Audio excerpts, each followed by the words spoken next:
Halo semuanya, selamat datang kembali di channel saya dan kali ini saya akan membuat sebuah mini power supply adjustable. Bagaimana untuk video pembuatannya? Silahkan kalian simak video berikut ini.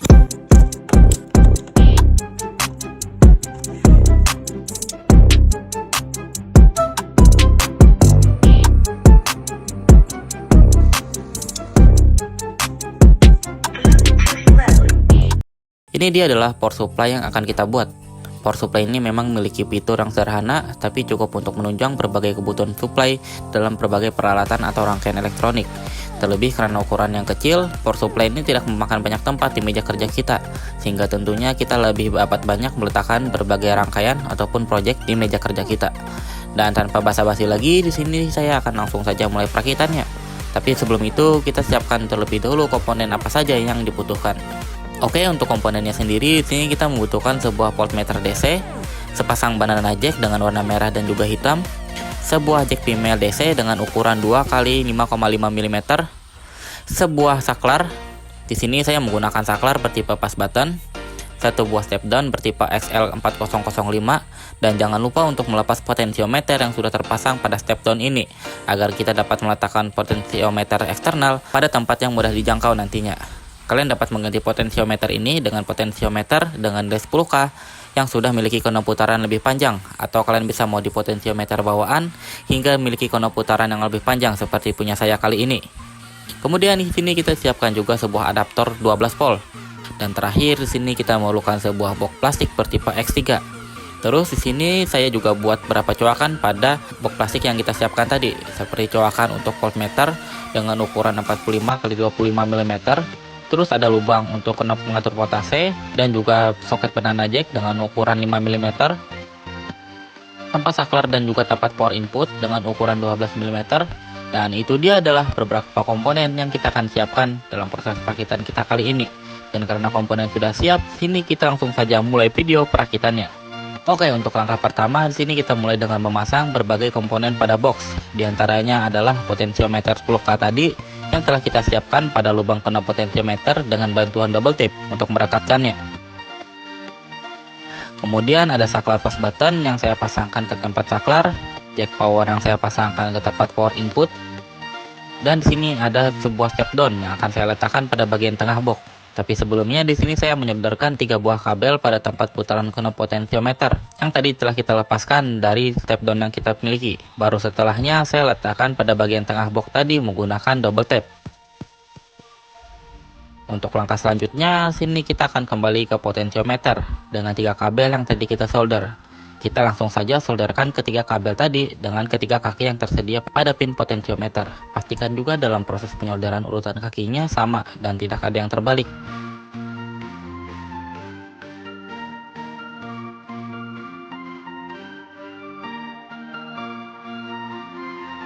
Untuk langkah selanjutnya adalah kita akan menyambungkan input power ke modul.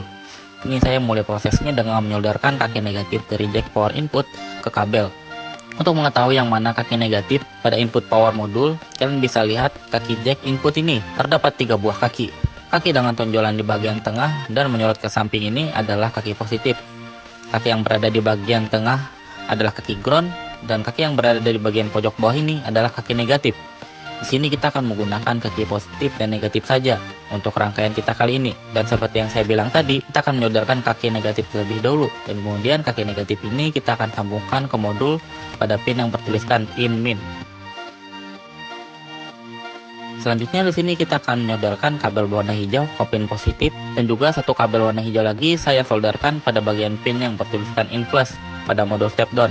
Selanjutnya saya pasangkan kabel hijau dari modul tadi ke salah satu pin saklar, dan kabel dari pin input saya pasangkan ke pin saklar lainnya. Dan jika telah selesai, maka rangkaiannya akan menjadi seperti ini. Kita dapat melakukan pengetesan terlebih dahulu terhadap rangkaian yang tadi telah kita buat dengan cara memberikan suplai tegangan 12 volt pada bagian jack input dan kemudian menekan saklar ke posisi on. Jika rangkaian telah benar, maka lampu indikator akan menyala terang seperti ini. Langkah selanjutnya di sini kita akan memasangkan 2 buah banana jack tadi yang telah kita siapkan ke box ini.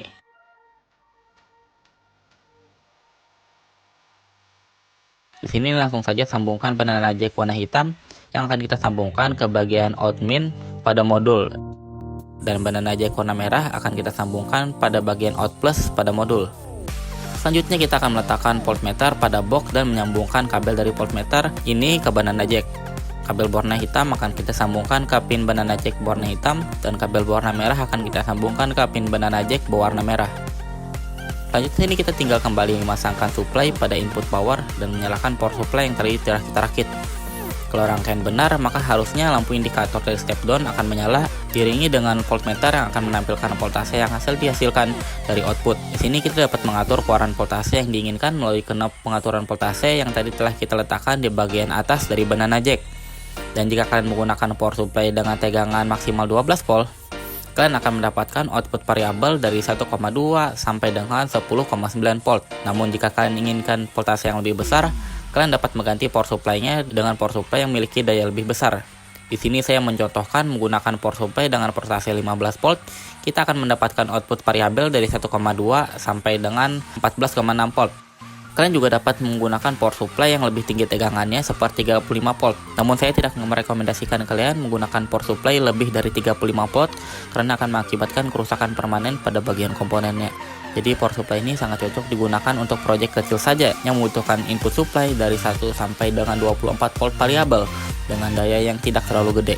Mungkin kedepannya saya akan update lagi persoalan power supply ini sehingga mampu digunakan untuk proyek lebih besar untuk kebutuhan berat lainnya. Kalian tentu bisa dukung saya melakukan eksperimen lagi kedepannya dengan cara subscribe channel ini atau melalui link dukungan ini. Dan oke, mungkin itu dia adalah tutorial saya kali ini.